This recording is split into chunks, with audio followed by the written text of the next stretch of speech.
This is how we know what love is. Jesus Christ laid down his life for us. And we ought to lay down our lives for our brothers and sisters. If anyone has material possessions and sees a brother or sister in need, but has no pity on them, how can the love of God be in that person? Dear children, let us not love with words or speech, but with actions and in truth. This is how we know that we belong to the truth and how we set our hearts at the rest in his presence. This scripture in 1 John has haunted me for several months now. Come with me on this little journey as we see where Clean Socks Hope has been and where we are now. I grew up in a neighborhood very much like this one. I came from believing parents and a blessed childhood. It was a very turbulent time in the 1970s because there were race riots, there was division among families, there was chaos.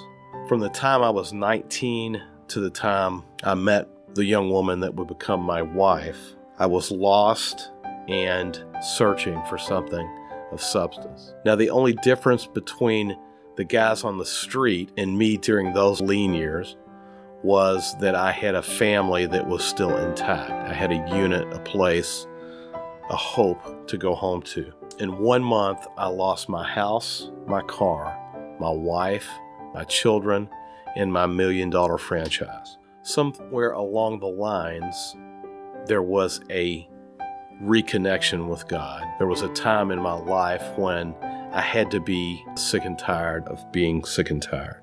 On Mother's Day, 2007, Clean Socks Hope Executive Director Jeff Minton lost his dad. Sometime later, a gentleman by the name of Bill Gordon at Peace Chapel General Baptist Church in Louisville stood up and challenged the congregation to something more than just inside the walls of the church. A few months after Jeff's father passed away, his mother received a phone call from a mission in Appalachia. The voice on the other end of the phone disclosed that Byron, Jeff's dad, had for many years spent his picker earnings on families in the margins of eastern Kentucky.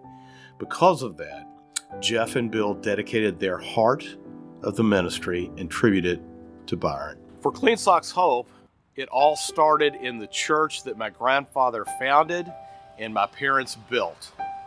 In fact, for us, it started right over here in this parking lot.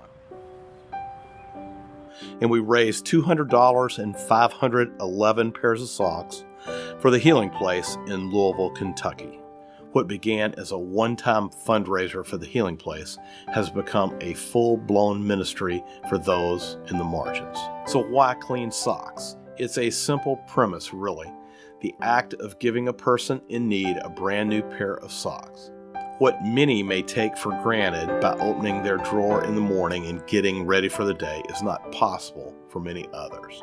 Like Hannah's Socks, Clean Socks Hope is a community-based nonprofit dedicated to helping people affected by homelessness, poverty, domestic abuse in Kentucky and southern Indiana. Clean Socks Hope Incorporated became a 501c3 nonprofit thanks to a financial gift from Jeff and Peggy Bostelman on February 9th, 2010. On July 29th, 2016, we ceased operations at Midtown Commons and moved into our new location at the old Robinson Nugent building located at 800 East 8th Street in New Albany, Indiana.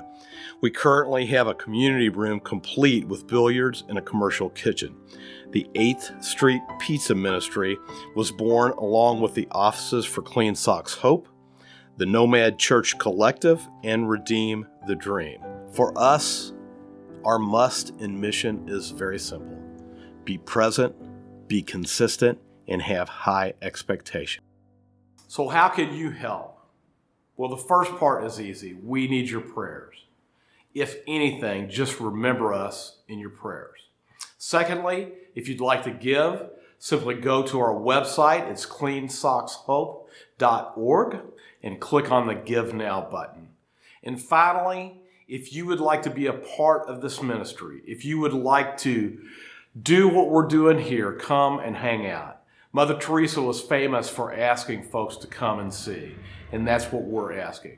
Whether it's just a volunteer for a few minutes or even a few days. We need all types, young and old, so come, join us.